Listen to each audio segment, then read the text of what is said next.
Ce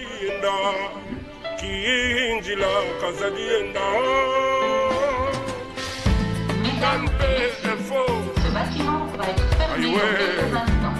Nous prions de bien vouloir sortir. Seuls les membres du personnel peuvent rester dans le bâtiment après sa fermeture. Merci et bonne soirée. Voilà. Comme ils nous ont dit, bonne soirée.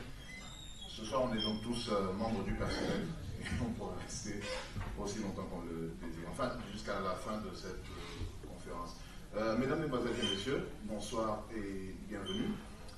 Cette conférence dont le sujet principal est bien sûr la République démocratique du Congo, la situation politique et parlera aussi d'économie, enfin de tout ce qui a trait à ce qui touche notre pays. On va peut-être, comment dirais-je, il y a un terme que j'aimerais mettre en avant, qui sera à la fois développé par nos intervenants, je pense, dans leur approche, dans ce qu'ils diront. Vous retrouverez certainement quelques couleurs de ce mot, qui n'est pas un mot que j'ai inventé, qui est un mot qui vient d'un livre que j'ai lu récemment qui s'appelle Noir Canada. C'est un mot qui est intéressant. On connaît tous le mot France-Afrique, mais je pense que pour la République démocratique du Congo, on peut parler de Mafia-Afrique.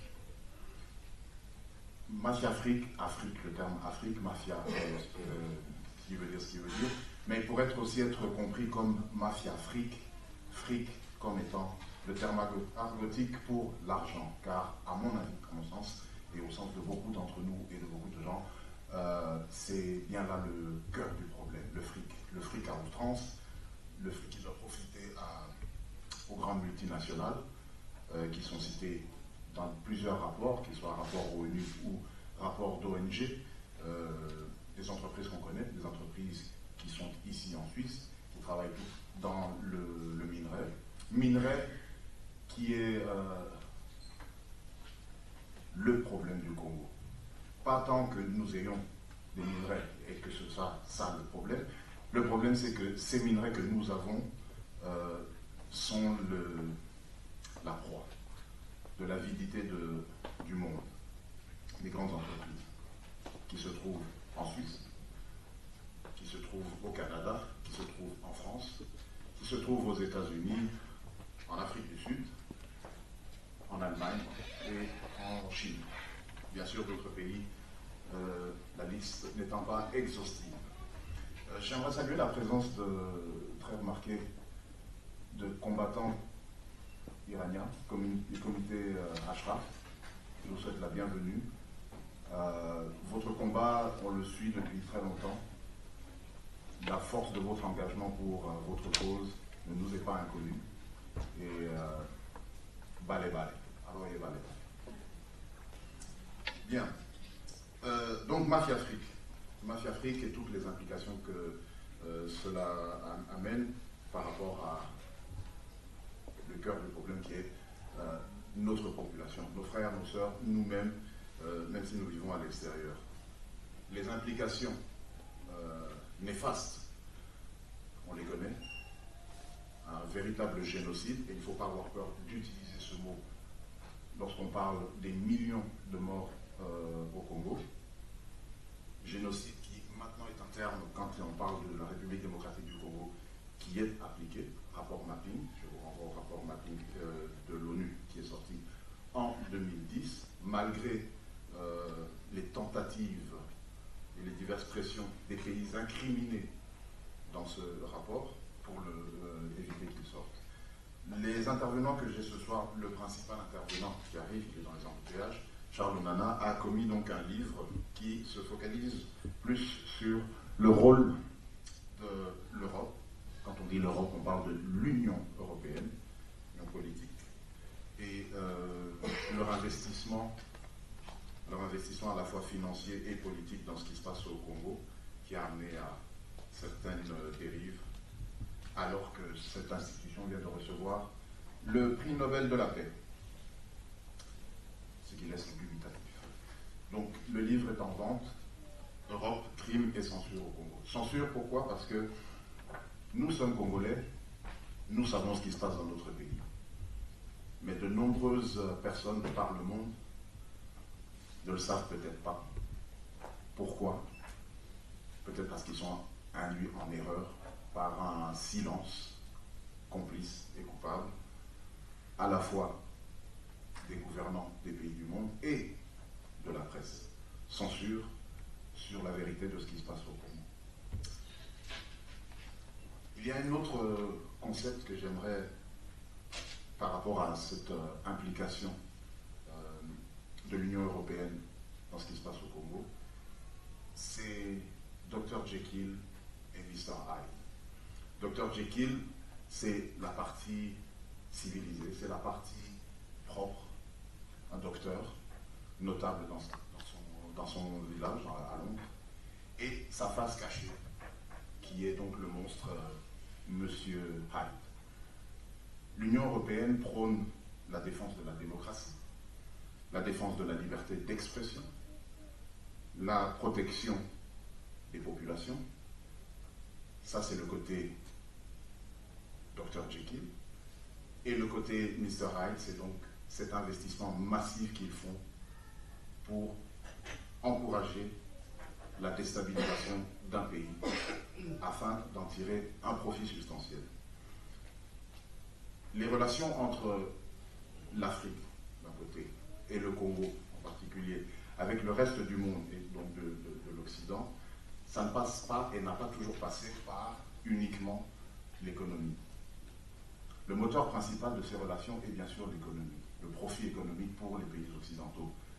Mais quels sont les moyens qui ont été utilisés pour asseoir cette domination occidentale sur l'Afrique? Il y a, et ce sera, je pense, les thèmes développés par les deux autres intervenants que nous avons ici, le rôle de la religion, de la théologie.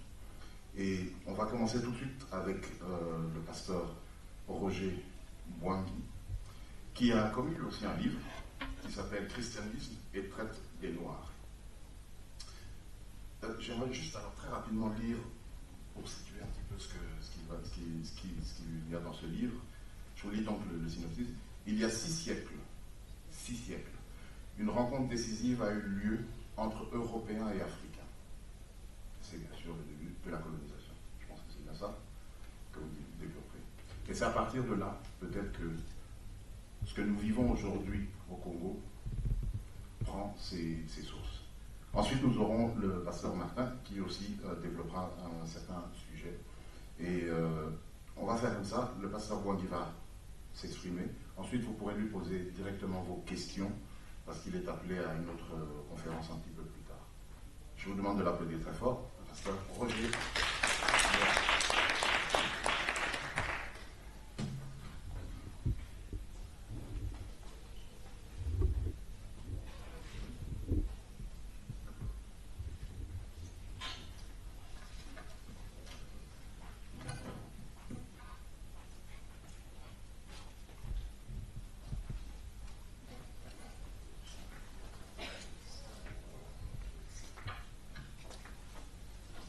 Chers amis, je m'excuse juste, le livre, bien sûr, tous les livres dont nous vous parlons sont en vente ici. N'hésitez pas, c'est un support aussi que vous donnez au combat. Le livre pour du pasteur est là-bas. Et 45, n'est-ce pas? Et celui de Charles Manin aussi. Merci.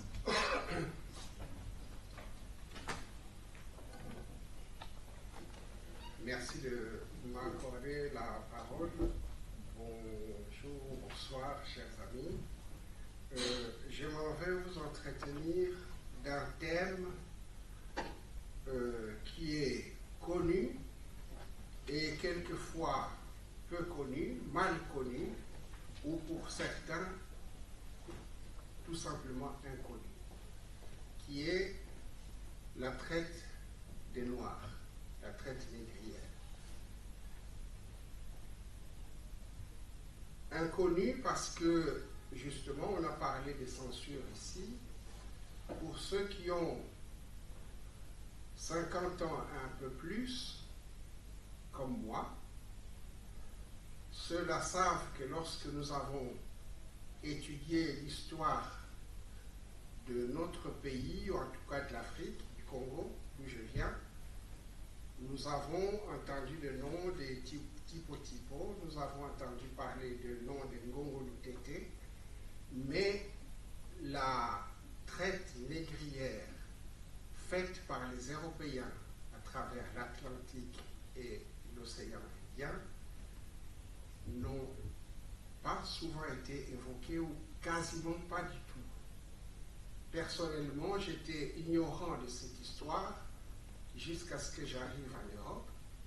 Et c'est lors de mes études de théologie que par le biais d'un cours d'histoire générale du christianisme, que je vais poser une question sur cette histoire que nous connaissions très peu ou très mal. Et c'est là que je mets le doigt dans un engrenage qui est un peu comme une pelote de laine. Et quand on commence à tirer un peu, on voit que c'est vraiment un ballon immense. Donc, ce livre est né d'une recherche de 13 ans et 3 ans d'écriture. Je me suis interrogé sur le fait de savoir pourquoi ces liens tellement tordus entre l'Europe et l'Afrique. Qu'est-ce qui se passe? Qu'est-ce qui est la trame de fond de ce manque de considération pour l'homme noir ici, en Europe en particulier, et ailleurs, de l'autre côté de l'Atlantique aussi? Du peu de cas qu'on peut faire de lui. Et petit à petit, je suis arrivé à comprendre un peu ce que beaucoup pensent être l'histoire de l'esclavage. Mais j'aimerais tout de suite ici souligner cet aspect qui est peut-être aussi l'un des aspects importants de mon livre, c'est que je distingue ici l'esclavage de la traite négrière. La traite négrière, c'est cette déportation massive des populations d'Afrique par dizaines de millions à travers les mers pendant 4 siècles sans discontinuer. Et ces gens étaient déportés non pas à la suite d'une guerre, mais simplement parce qu'il y avait toute une entreprise de prédation qui voulait construire un continent en utilisant la main-d'œuvre des habitants de notre continent.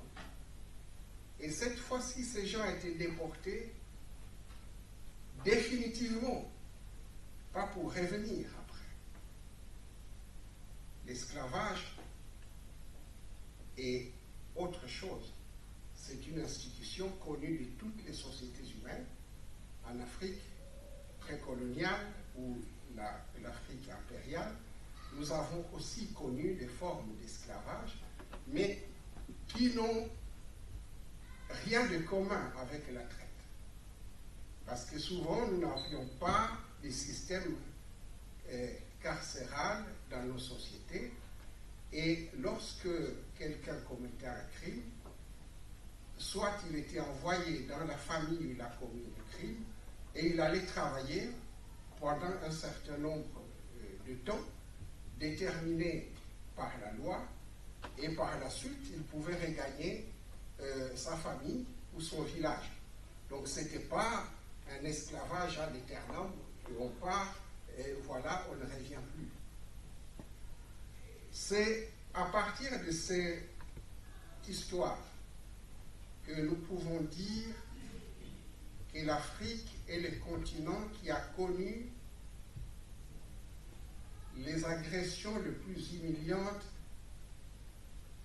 dans toute l'histoire de l'humanité.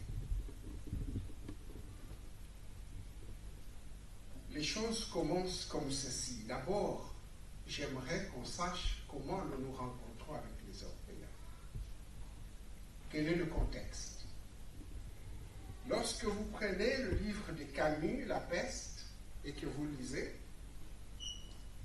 vous allez voir ce qui s'est passé en Europe au Moyen-Âge. Cette peste qui va dévaster des villes et des villages entiers. La ville de Florence, par exemple, avait perdu la moitié de ses habitants. Il y a des villages qui ont disparu à tout jamais jusqu'à aujourd'hui à cause de la peste. Il y a des endroits où il n'y avait plus personne pour enterrer l'autre. Donc, les gens mouraient en Europe comme des mouches. Et lorsque les populations meurent, qu'est-ce qu'il advient à l'économie? Je ne suis pas économiste. Les économistes qui sont là peuvent me répondre. Quand les populations meurent, l'économie s'effondre. Et c'est à ce moment-là, 1441, que deux aventuriers portugais vont aborder les côtes atlantiques africaines, non pas à la recherche d'un chemin pour aller vers les Indes, pas du tout. C'est simplement que en Europe, les gens meurent de faim. L'économie est complètement par terre. Il faut trouver d'autres moyens, d'autres voies pour pouvoir de nouveau relever l'économie. Et c'est dans ce contexte que se fait cette rencontre décisive entre Africains et Européens. C'est très important que nous puissions comprendre cela. Lorsque les Européens viennent en Afrique, ce n'est pas pour le bien des Africains, c'est pour le bien de l'Europe. Et l'Europe est en crise. Lorsque ces Européens découvrent que l'Afrique est un Eldorado, eh bien, l'Europe devient un boulet pour l'Afrique qu'il ne cessera de traîner jusqu'à aujourd'hui. C'est cela la réalité de l'histoire. 1441, ces deux Portugais, avec des armes, capturent 12 Africains qu'ils précipitent dans leur bateau et ils reviennent avec comme des trophées au Portugal où ils sont exhibés comme des bêtes de foire.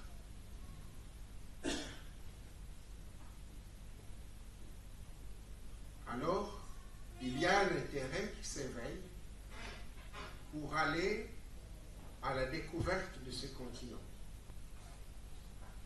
1482,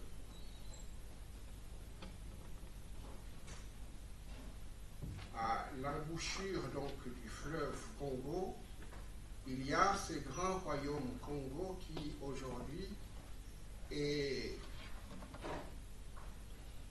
découpé, se retrouve sur 5 entités politiques en Afrique, le nord de l'Angola, l'ouest de la République démocratique du Congo, le sud du Congo-Brazzaville, l'enclave de Cabinda et le sud du Gabon.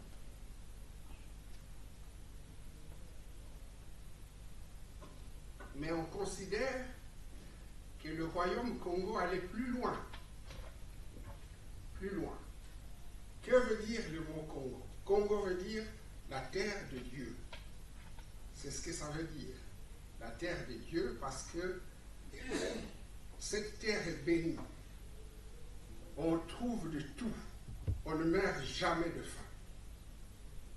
La terre du Congo, ça veut dire le pays de Dieu, Congo.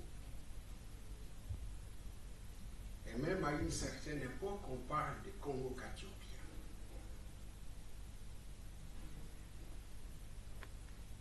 Rencontre du navigateur portugais Diego Cao, 1482, avec la royauté du Congo. Mais il ne trouve pas le roi lui-même dans un premier temps, puisque ce royaume est un royaume fédéral. Il y a des vice-rois. C'est très très bien structuré. Et donc quand il arrive auprès des populations, des premières populations, qui leur disent, voilà, on va vous amener vers le Fumu. Et on l'amène vers le vice-roi. Il s'est dit, ça y est, c'est le monarque, je suis arrivé. On lui dit, non, je ne suis pas le roi. On va vous amener vers le roi.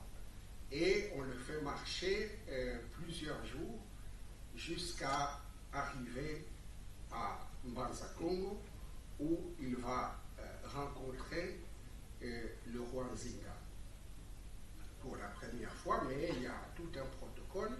Il ne va pas le rencontrer dès le premier jour. Il passe 2 jours sans pouvoir voir le roi.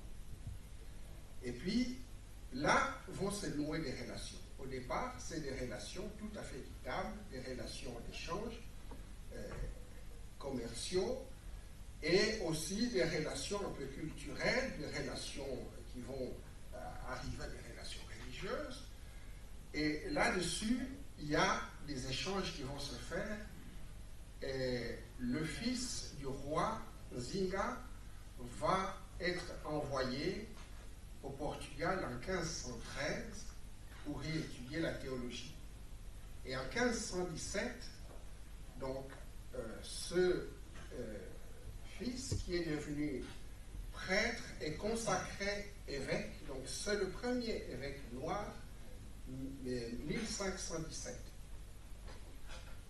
Cet évêque va revenir au Congo, Henrique, qui a adopté un nom portugais, qui va travailler dans l'église du Congo, qui est devenue une grande église où il y a des missionnaires portugais, espagnols et surtout piémontais, donc du côté de l'Italie. Il y a beaucoup de missionnaires sur place. Et en 1532, l'évêque meurt, et puis l'église continue. Malheureusement, pour cette église, mais aussi pour cette partie du monde où les échanges sont véritablement des échanges, il n'y a pas une question de colonisation ou d'invasion ou d'occupation. Ce n'est pas du tout comme ça que ça se passe. Et même le roi envoie des ambassades auprès de Rome. Donc on voit bien que vraiment c'est un pays qui est face à d'autres puissances et qui fait valoir ses droits. 1492, redécouverte de l'Amérique. Redécouverte pourquoi? Parce que les Vikings y étaient déjà 5 siècles plus tôt, enfin. Parce qu'on considère aussi que les Égyptiens ont commercé avec les Amériques. Donc, Christophe Colomb n'était pas le premier à arriver sur le continent américain. Si cela est chanté, c'est une escroquerie historique qu'on doit corriger.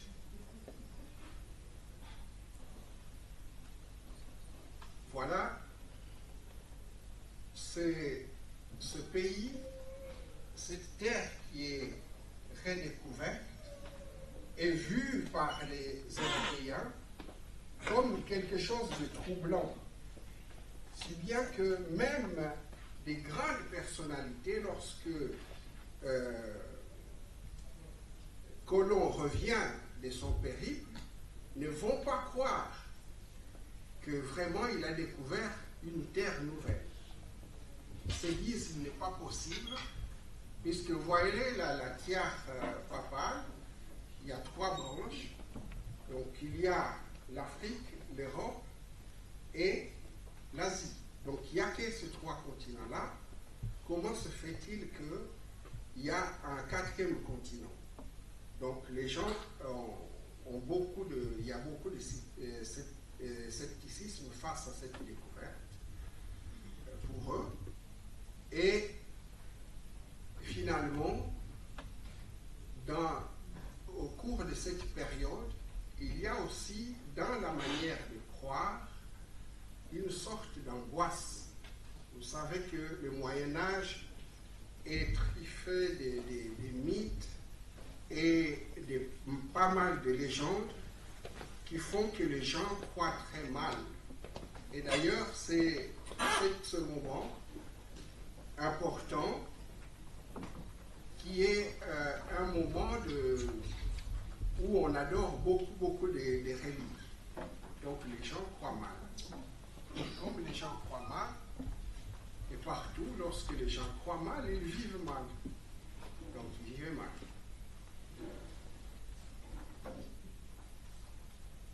À partir du moment où il y a cette relation avec l'Amérique, il y a quelque chose qui va se passer et qui est très très étonnant, c'est-à-dire que tous ces missionnaires et tous les programmes que les gens avaient, les liens qu'ils avaient tissés avec l'Afrique vont complètement changer. Alors, c'est clair qu'au départ, je vous ai parlé de ces 12 Africains qui ont été pris, ont été considérés comme ne possédant pas d'âme. Mais lorsqu'il fallait envoyer des missionnaires pour les évangéliser en Afrique, alors tout d'un coup, ils ont dit, l'homme noir retrouve son âme. Et à la redécouverte de l'Amérique, l'homme noir perd de nouveau son âme. Il n'en a plus. On peut le vendre. Et chose curieuse, même les missionnaires se mettent dans la traque et la vente des personnes humaines.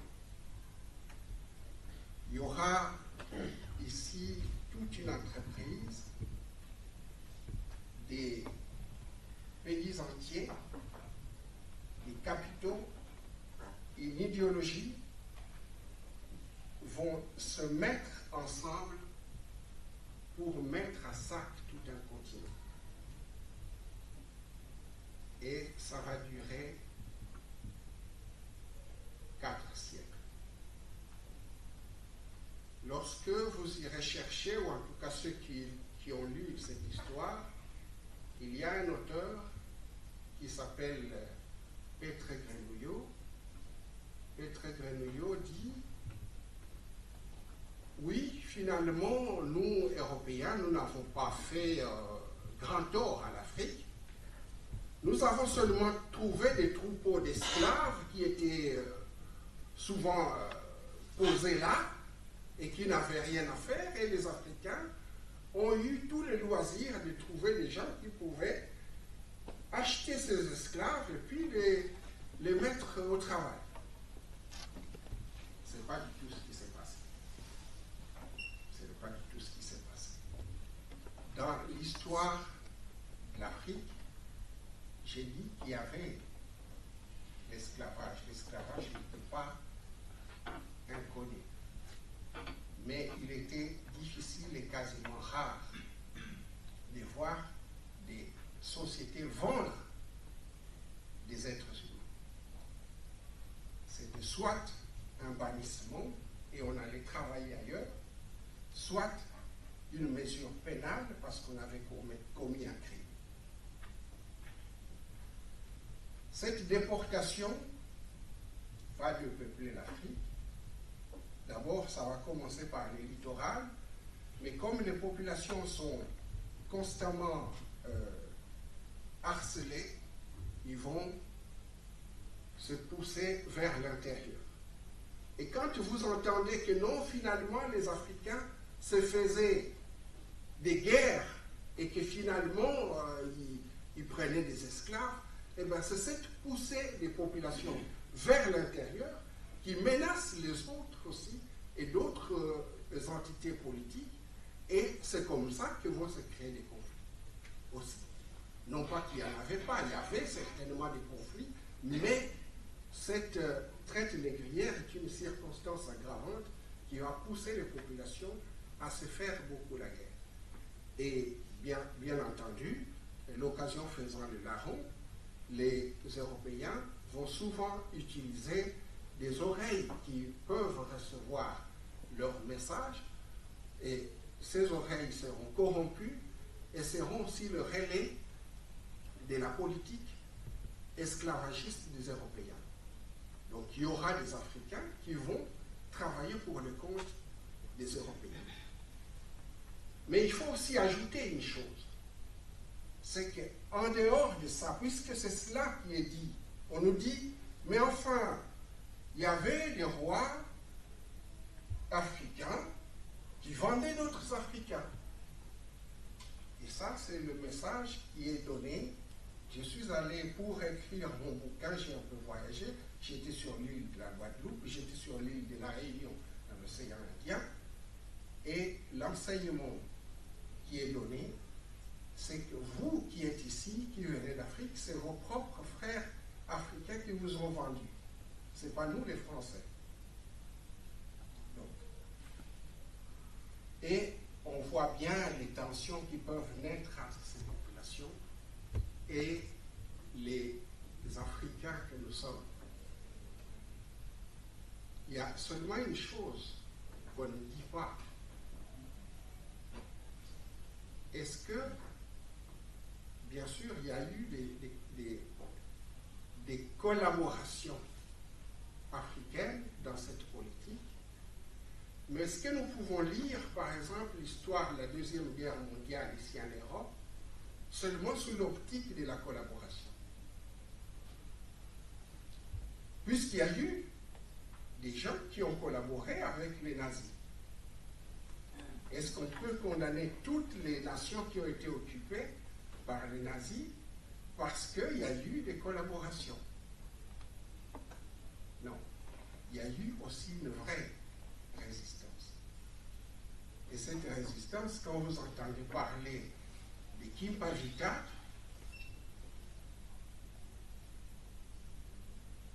dans le royaume du Congo, mais bien d'autres noms aussi, c'était des vraies résistances. Il y avait des rois qui ne voulaient absolument pas qu'on touche à leur sujet et qui parfois ont été arrêtés, dépouillés de leurs ornements royaux et embarqués comme des vulgaires esclaves. Donc ça aussi, il faut qu'on le dise. L'histoire de la traite et de l'esclavage, du point de vue africain, c'est une histoire de résistance du début à la fin. Du début à la fin. Il y a eu des tas de révoltes, même sur le bateau. Vous avez vu le film de Spielberg, Amistad. Sur le terrain, aux Amériques, c'est-à-dire dans les îles des Caraïbes, mais aussi sur le continent, il y a beaucoup de ce qu'on appelle les marrons. Les marronnages, c'est-à-dire c'est ces gens qui quittent les plantations et qui vont s'enfuir et aller créer des cités à l'intérieur des forêts pour ne plus être au service des Blancs. Si ces gens étaient des gens consentants ou des gens apathiques, ils n'allaient pas faire ce genre de choses. Et pendant tout ce temps, ces populations ont toujours lutté, et même parfois avec les armes. Il y a d'autres formes de résistance.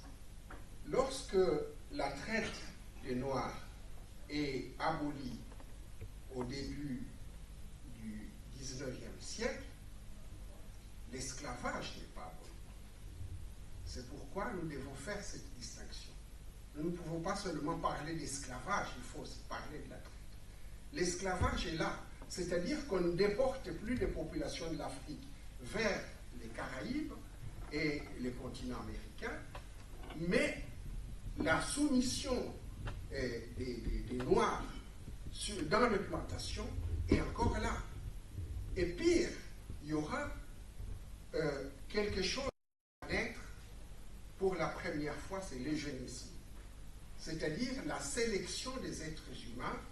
Comment on va faire? On va associer des hommes noirs et des femmes noires bien choisies, qu'ils s'accouplent pour donner naissance à des sujets robustes qui deviendront eux-mêmes des esclaves. Et donc, il y a ce qu'on a appelé l'élevage des êtres humains.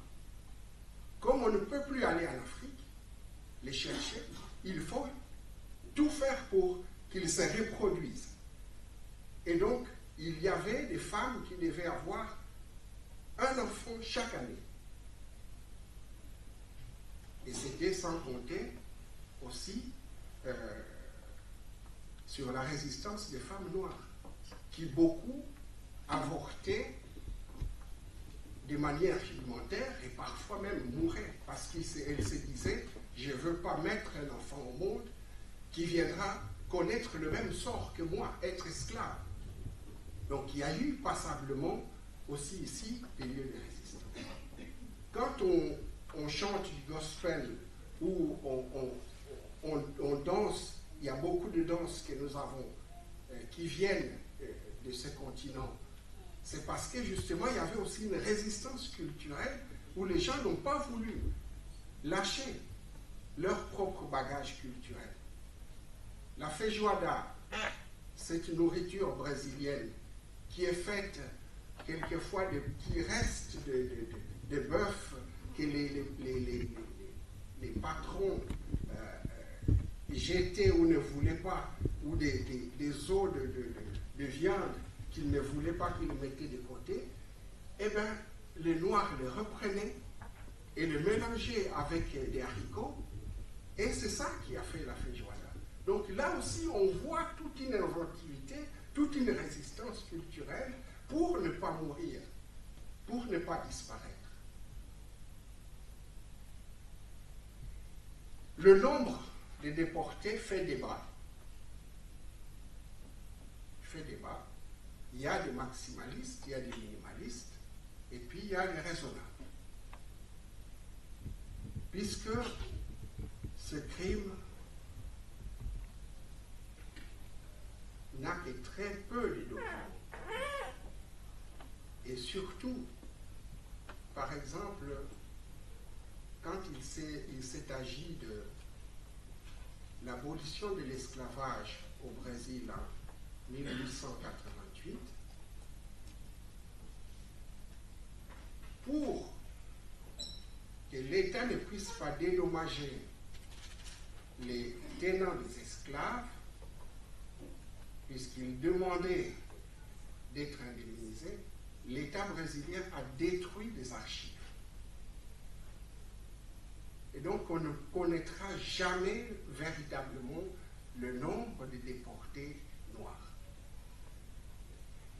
Il y en a qui parlent de 200 millions maximalistes.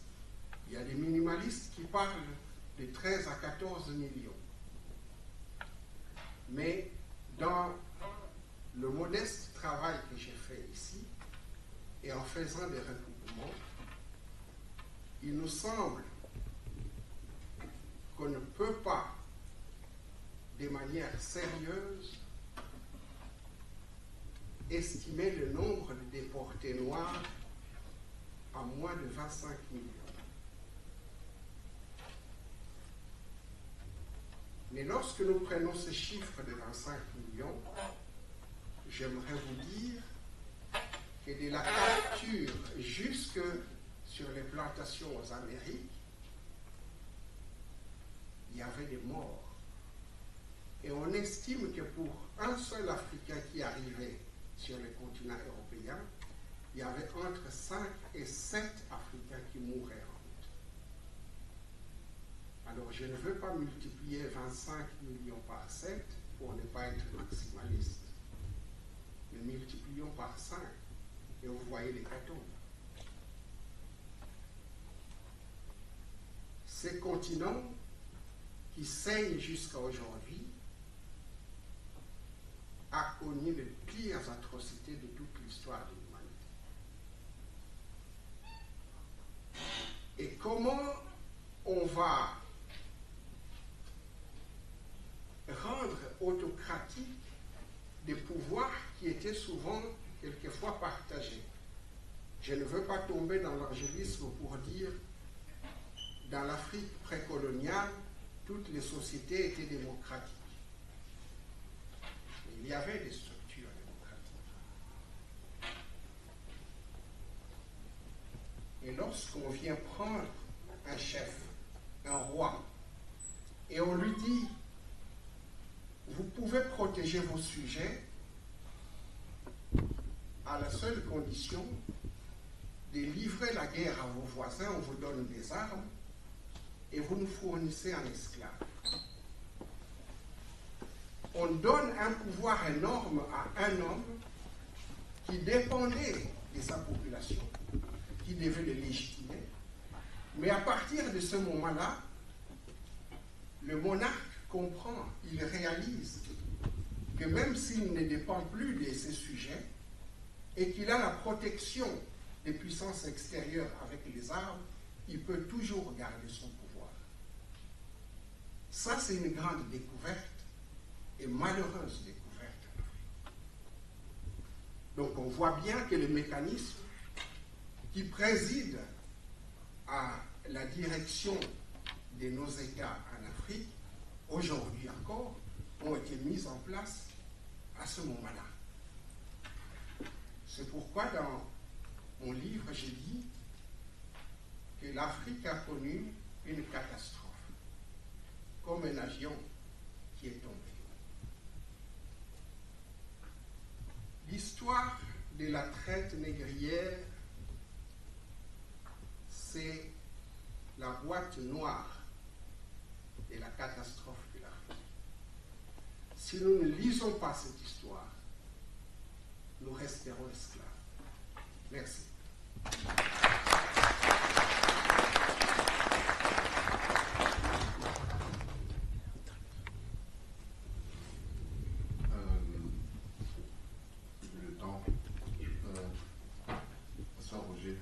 Je pense que ce sujet qui est très, très important me ramène, moi, à une phrase de Marcus Garvey. Un homme qui ne connaît pas son histoire est comme un arbre sans racines. Il était sur cela.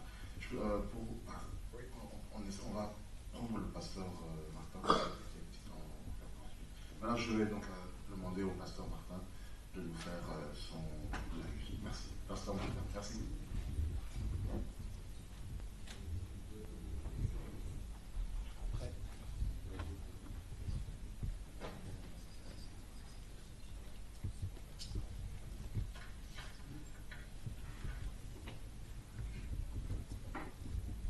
Voilà, mesdames et messieurs, frères et sœurs, compatriotes, très chers amis du Congo, je ne serai pas lent, vu le temps qui nous est imparti. Plutôt, je voudrais apporter tout mon soutien en tant qu'homme d'église aux organisateurs de ces assises. Et nous avons eu le temps de nous entretenir avec eux et nous avons vu combien ils sont déterminés à pouvoir poursuivre ce qui est leur conviction afin d'atteindre les objectifs qui se sont assignés. Vous tous qui êtes venus partager ce moment de passion nationale avec nous, laisse que le bon Dieu du haut de son trône de grâce puisse vraiment vous imputer en justice. Nous sommes à notre 1e conférence sur le Congo.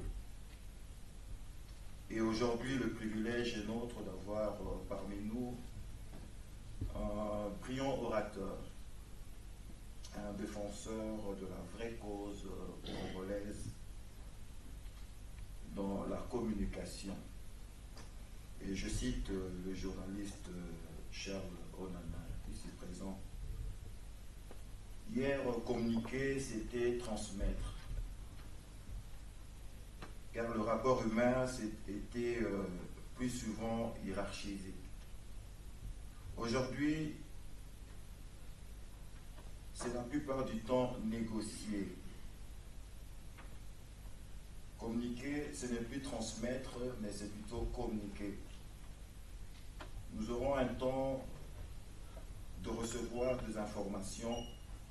Il nous est appelé de saisir cette opportunité pour en faire un bon usage.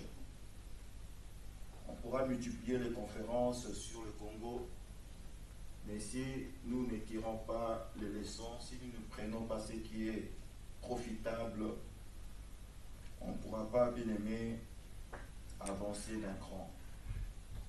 Et nous sommes à notre 1e conférence sur le Congo. C'est un privilège pour nous d'avoir cet homme de Dieu, ces serviteurs du Congo, qui pourra vraiment nous parler, nous communiquer bien de choses. L'expression la plus profonde du peuple congolais doit être entendue, compris de tous et prise en compte. Je dirais la dignité, l'indépendance, et je dirais encore plus, abat à l'impérialisme, tout en exigeant l'arrêt immédiat de la clochardisation de la population congolaise. Le concept de négociation appartient d'ailleurs à la culture démocratique. Pour négocier, il faut communiquer, il faut de l'information. Et cela puisse aiguiser toute notre conviction liée à toutes les logiques d'argumentation utilisées pour exprimer et répondre aux objectifs. Utilisons les informations que nous aurons tout à l'heure afin d'avoir de bonnes argumentations quant à tout ce qui peut être objection face à nous. Comme je dis, mon intervention, c'est juste apporter un soutien aux organisateurs de ces assises. Là, je dirais merci à l'association pour l'amour du Congo de nous avoir offert ce cadre d'échange. À l'instar de leur activisme des provocations pour les uns, mais pour nous, c'est l'activisme d'appel à la conscience collective. Votre lutte et votre méthode de combat politique vous permettra de résoudre à votre manière les grands dilemmes qu'on rencontre dans notre pays actuel. Laissez-moi vous dire aussi que la grande tradition militante se veut un mélange de l'idéalisme moral et du réalisme politique. Ce sont les éléments que nous aurons à recevoir tout à l'heure. Et je crois fermement que la communication d'aujourd'hui traversera le présent, ce que nous vivons, où vivent nos compatriotes au pays, retrouvera le passé, comme vient de nous être partagé ici brillamment par le serviteur de Dieu, le pasteur Poiti, et rendra tout possible pour l'avenir de notre très cher pays. Que Dieu bénisse la République démocratique du Congo et je vous appelle tous vraiment à soutenir cette organisation afin vraiment que nous ayons toujours un cadre d'échange, de partage pour le profit d'un Congo meilleur. Que le Seigneur bénisse.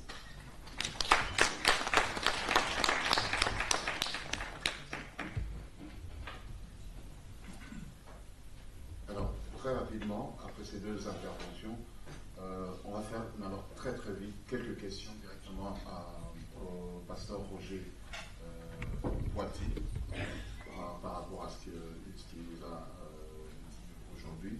Très rapidement parce qu'il doit partir, il a une autre conférence à donner. Alors je vais te demander de prendre le micro. Mais alors, des questions, hein, pas des remarques, s'il vous plaît, des questions.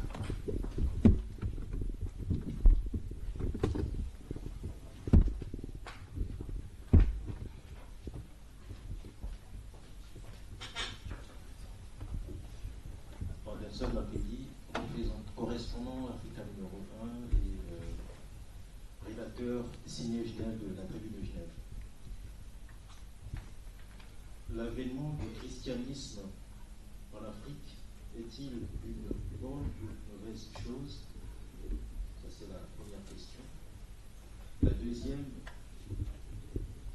toujours concernant l'avènement du christianisme, est-ce un moyen d'amadouer l'Afrique? Voilà, merci.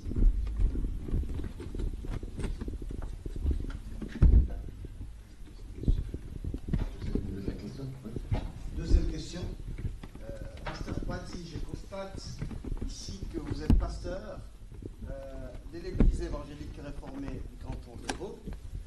Ma question va effectivement dans le sens de l'impact de l'évangile et à l'occurrence du courant évangélique aujourd'hui au Congo. C'est un fait positif ou négatif? Je vais peut-être déjà répondre. Je peux répondre? Oui, prenez les deux premières questions. Ok. Est-ce que l'avènement du christianisme en Afrique, c'est une bonne ou une mauvaise chose? Je dirais c'est une bonne et une mauvaise chose.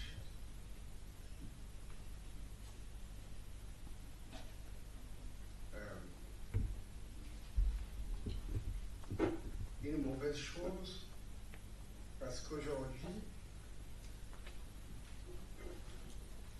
un pays comme le Congo, moi j'étais plus retourné depuis très très longtemps au Congo. Bon, aujourd'hui je ne peux pas non plus y retourner, j'essaierai de la viande de boucherie. Je suis retourné en 2003, en 2004. Je n'ai pas reconnu mon pays, Kinshasa. À tous les coins des rues, ça crie. Les églises poussent comme des champignons. C'est le délire. Alors que le pays se meurt. C'est le signe d'un pays malade. C'est pour ça que je dirais que c'est une mauvaise chose. C'est une bonne chose parce que il faut déjà comprendre ce que c'est que le christianisme. Et moi qui vous parle, je ne renie pas ma foi chrétienne, mais je reste très critique. Je suis un croyant exigeant face au christianisme. Si vous pouvez acquérir ce livre, prenez-le. Il y a à la fin, c'est un travail que j'ai voulu scientifique. J'ai quand même consulté une centaine d'archives. Ce n'est pas avec des livres de vulgarisation que je fais ces livres, c'est des archives. Mais à la fin, je prends position sur ce chapitre que j'ai intitulé « Épître à mon peuple ». Allez lire cet épître à mon peuple. Je ne pense pas que le christianisme, tel, en tout cas, avec cette branche qui fait de ces assemblées des lieux géminiques d'extase, alors que les solutions qui nous sont demandées aujourd'hui nous poussent à être véritablement profanes. C'est cela. Quand il s'agit de politique, quand il s'agit de démocratie, quand il s'agit de gabegie, quand il s'agit d'économie, quand il s'agit des droits humains, nous devons regarder les choses en face et ne pas rêver. Or, les gens rêvent. Pour moi, ça c'est l'opium. C'est l'opium.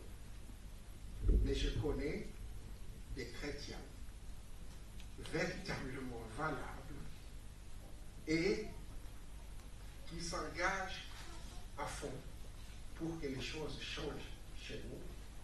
Et je dirais comme Kabasele, Lumbala, qui a écrit un bouquin, l'Afrique et le christianisme et l'Afrique, une chance réciproque.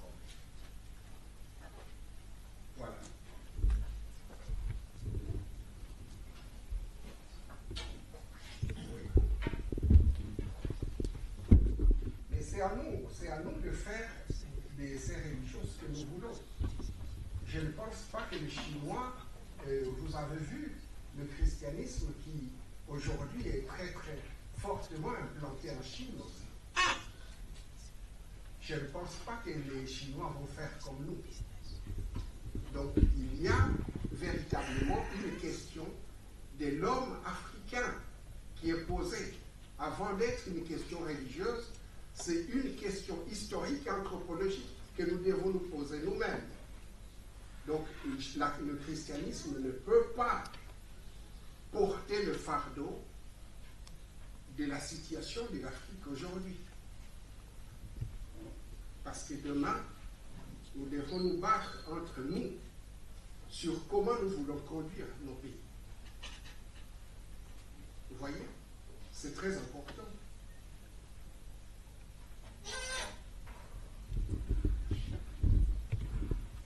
J'aurais bien voulu savoir d'où vous avez pris des archives pour écrire votre livre. Alors, j'étais à Nantes. J'étais à Nantes, qui est en dehors de Liverpool, qui était en tout cas le premier port négrier d'Europe. J'étais à la médiathèque de Nantes, aux archives départementales de Loire-Atlantique. J'étais aux archives municipales de Nantes. Ensuite, j'étais à la Guadeloupe, à la bibliothèque, disons, départementale de la Guadeloupe, mais aussi sur l'île de la Réunion, mais aussi ici à la BPU et puis à Lausanne. Voilà, donc c'est un peu ce parcours-là que j'ai fait pour trouver les archives. J'ai peu de temps. Si j'avais du temps, il y a encore beaucoup de choses à écrire, parce que j'ai une grosse valise d'archives que je n'ai pas encore exploitée. Le sujet est vaste. Nous devons nous y intéresser. Flavien Bouly, j'ai juste une question. À entendre votre exposé, c'est vraiment un tableau assez sombre de la manière dont le système s'est toujours adapté au changement des conditions pour continuer justement cette exploitation. Alors la question que je vous pose maintenant, que je vous pose avec ce que vous avez vu, quel est l'espoir pour, peut-être plus pour nous, moi j'ai encore peut-être une dizaine d'années à vivre, pour mes enfants, les enfants de nos enfants. Quel est l'espoir pour l'homme africain? Merci. J'ai raconté tout à l'heure, j'ai parlé avant la conférence avec des compatriotes ici. J'ai parlé avec quelques compatriotes avant la conférence. J'étais surpris à Kinshasa, il y a 9 ans en arrière. Je suis allé confirmer mon billet pour revenir en Suisse. Et puis on était en file. Et finalement, devant moi, il y avait 2 jeunes congolais qui habitaient en Belgique. Et puis on était sur la file et on a vu débouler un Européen qui ne voulait pas du tout se mettre dans la file et qui a filé droit au guichet. Et j'ai vu ces 2 jeunes hommes l'interpeller et l'obliger à aller prendre sa place dans la file. C'est un fait, on pourrait dire banal, mais pour moi, ça c'est quelque chose. Ceux qui voyageaient pour la première fois, qui venaient en Europe et qui étaient avec nous, s'étonnaient de l'audace de ces 2 jeunes qui interpellaient un Européen. Donc pour moi, il y a des signes d'espoir, mais ces signes d'espoir doivent être nourris de l'histoire, cette histoire-là, pour éviter les écueils justement où les ressorts de toutes nos initiatives sont cassés. Chaque fois que nous ne prenons pas en compte déjà l'histoire vécue et les pièges qui sont sur notre chemin, Nous pouvons fournir beaucoup d'énergie, mais très vite, nous retombons en fait dans des ornières du passé. Donc, personnellement, la prise de conscience de nos populations jeunes, et je parle ici sous le contrôle de quelques aînés ou des gens de mon âge. Il y a quelques années, quand on s'est mobilisé ici pour combattre la dictature, on n'avait pas beaucoup de monde. Les jeunes ne s'en occupaient pas beaucoup. Les plus jeunes. Or, aujourd'hui, je vois une véritable prise de conscience. En moins d'une année, les manifestations des Congolais à l'étranger étonnent le monde. Beaucoup de peuples d'Afrique se posent des questions et se sont dit, mais Félix, c'est où? Voilà, Félix disait, il y a une télévision qui a dit que parmi les populations africaines en Europe, la population congolaise a étonné le monde par sa mobilisation. Si nous ne nous étions pas mobilisés, notre pays serait balkanisé aujourd'hui. Vous pouvez en être sûr. Ce qui arrive avec les mésententes ou désaccords, je ne sais pas moi quoi, entre ceux qui massacraient hier à loisir sans être condamnés et les prises de distance aujourd'hui de certaines puissances ne sont pas étrangères aux manifestations de nos jeunes ici. Donc pour moi, je nourris vraiment beaucoup d'espoir que demain ne sera pas comme aujourd'hui, comme hier.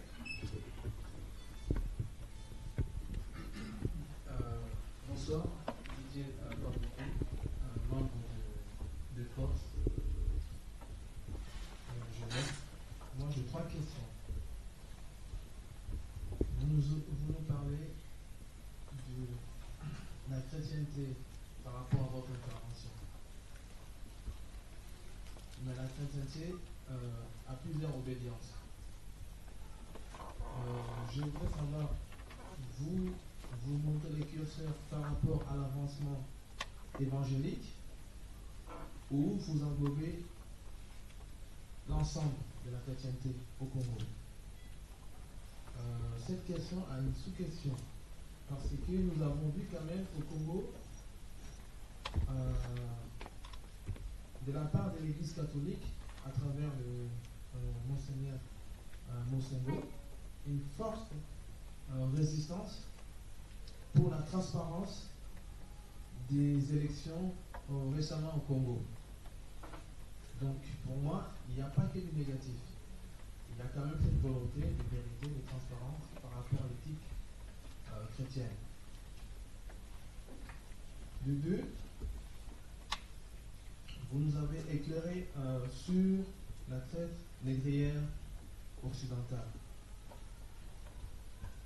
J'ai une question par rapport à cela. Est-ce que vous avez aussi des éclaircissements sur la traite négrière arabo-musulmane, qui était la raison pour le roi Léopold II de convaincre les puissants occidentaux de l'époque pour, à travers Stanley et Livingstone, à la recherche de Livingstone, pour contrer l'entrée à l'est du Congo de l'influence arabo-musulmane. Est-ce que vous aurez aussi des éclaircissements ou vous avez un produit dans ce genre pour nous éclaircir aussi sur la traite négrière arabo-musulmane? Je vous remercie.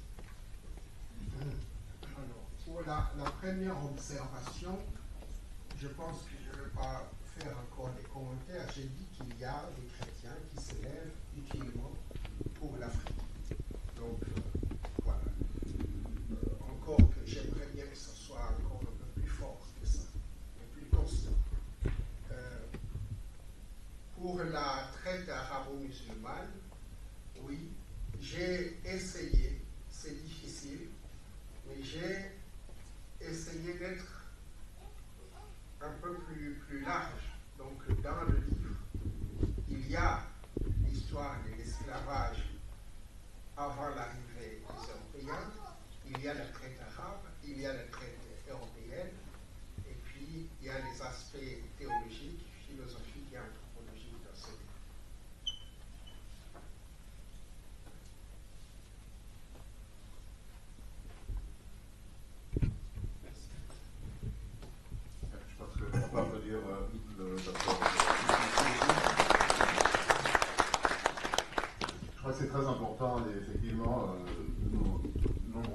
l'école ont appris l'esclavage sous un angle extrêmement biaisé, puisque l'on sait que l'histoire est toujours écrite par le vainqueur. Et un autre proverbe dit que tant que le lion n'aura pas son propre historien, les histoires de chasse tourneront toujours à l'avantage du chasseur. Il faut donc que nous, les Africains, nous devenions nos propres historiens, afin que notre propre histoire soit écrite et dite par nous, parce que Cheikh Anta Diop et les pères du panafricanisme l'ont déjà dit. Voilà, encore une fois, on va remercier nos deux premiers intervenants, s'il vous plaît, vous applaudissez.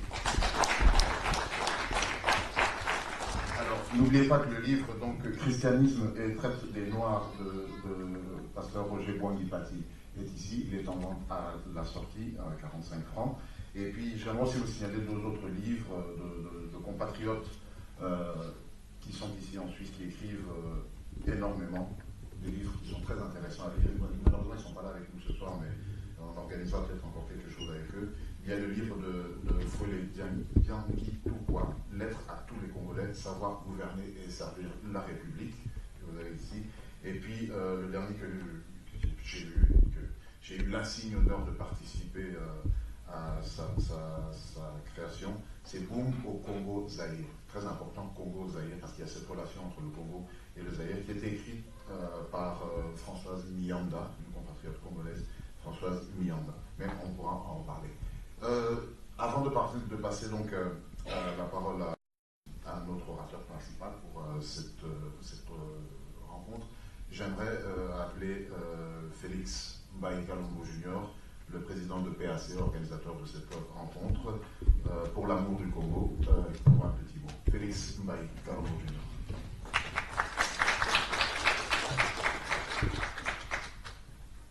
Mesdames, Mesdemoiselles et Messieurs, laissez-moi vous remercier au nom de l'Association pour l'amour du Congo, PAC en sigle. Alors, cette association existe depuis 2 ans. Notre objectif reste quand même de nous battre pour le bien-être du Congolais au Congo et partout ailleurs dans le monde. Et aussi, notre combat est livré essentiellement pour qu'un jour, cette République démocratique du Congo devienne vraiment démocratique, ce qui n'est pas le cas jusqu'à présent. Donc, c'est dans ces cadres que nous avons initié plusieurs actions, des actions dures et des actions intelligentes. Donc, on nous voit à travers des marches, à travers les occupations des ambassades, parce que c'est notre maison, mais on nous retrouve aussi à travers des conférences, des échanges, et c'est aussi dans ce cadre-là que nous vous demandons de toujours suivre lorsque vous voyez des SMS, des emails, essayez de vous renseigner, parce que très souvent, c'est pour discuter autour de la République dite démocratique du Congo. Donc, ce soir, je sais que c'est un samedi, vous avez pris sur votre temps pour répondre à notre invitation, nous vous en remercions. Et nous remercions toutes les personnes aussi, parce que le PAC ne travaille pas tout seul, c'est une association qui est dans la Fédération des organisations et ressortissants congolais de l'étranger, présidée par sa nouvelle coordinatrice, mademoiselle Sosongo Fallon, qui est ici, qui peut se lever pour qu'on la voie. C'est la présidente de l'association en force. Donc, c'est dire si les Congolais sont des gens très bien parce qu'ils votent pour une jeune personne et puis des sexes féminins. Donc, vous voyez jusqu'où on peut aller, n'est-ce pas? C'est extraordinaire.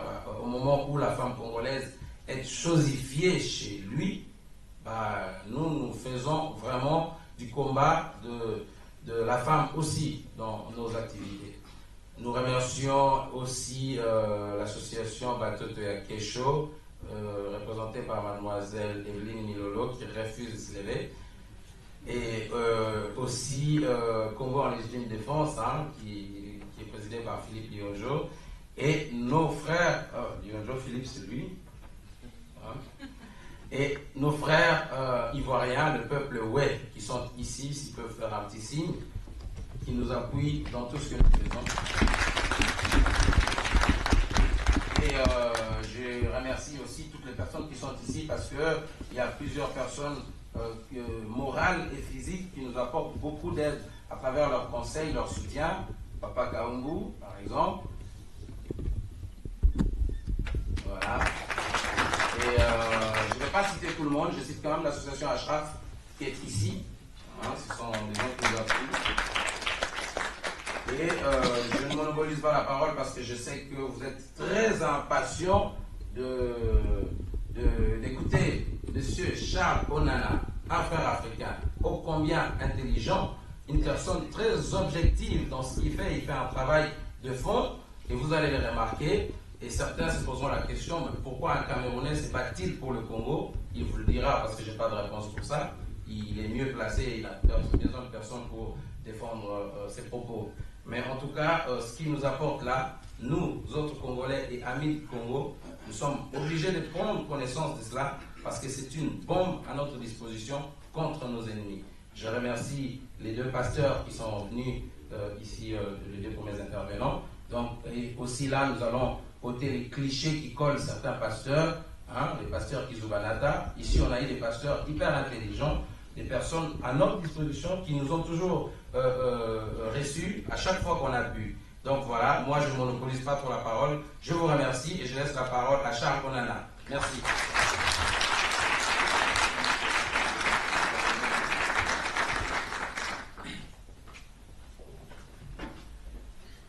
Mesdames, Messieurs, chers invités, c'est un grand honneur pour moi de revenir ici pour la seconde fois. Après les premières invitations qui m'ont été faites par l'Association pour l'amour du Congo.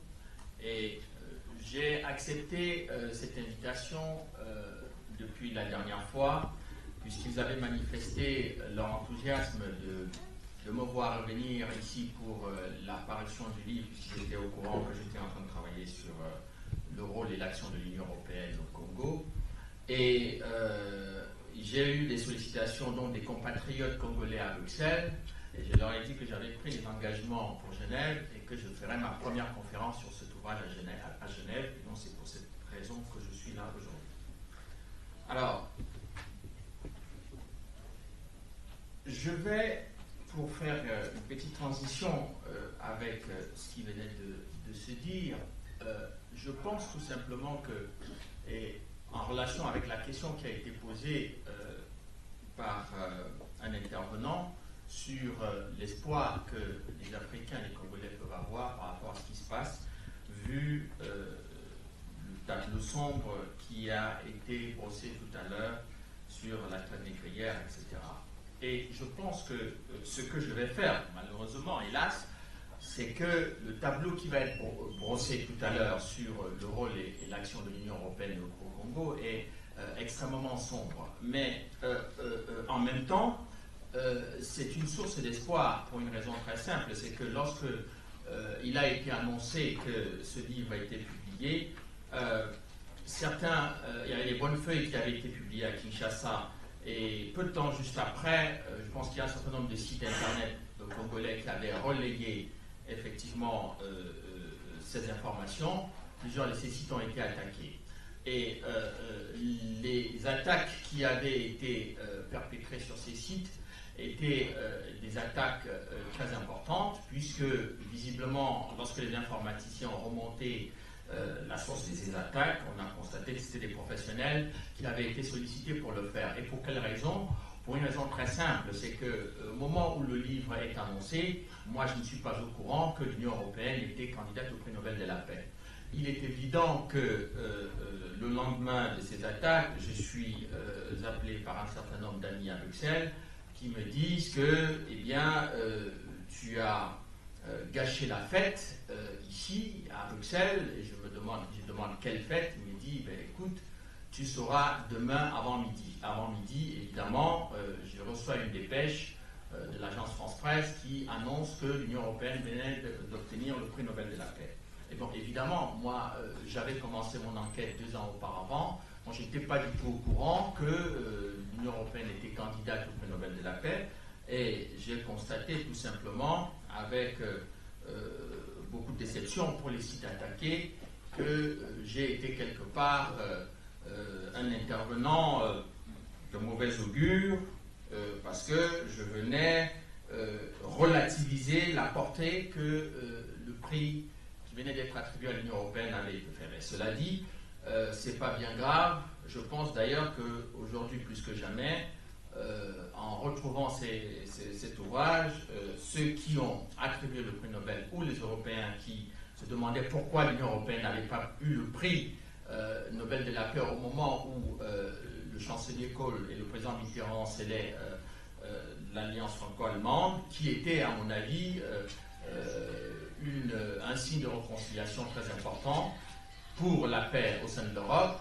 Mais avoir un prix de ce genre après la guerre dans les Balkans et bien entendu après la situation économique et sociale qui sévit en Europe et devant visiblement laquelle l'Union européenne est incapable d'apporter des réponses politiques et économiques fiables, il est évident que ce prix Nobel de la paix ne tombe pas à point nommé.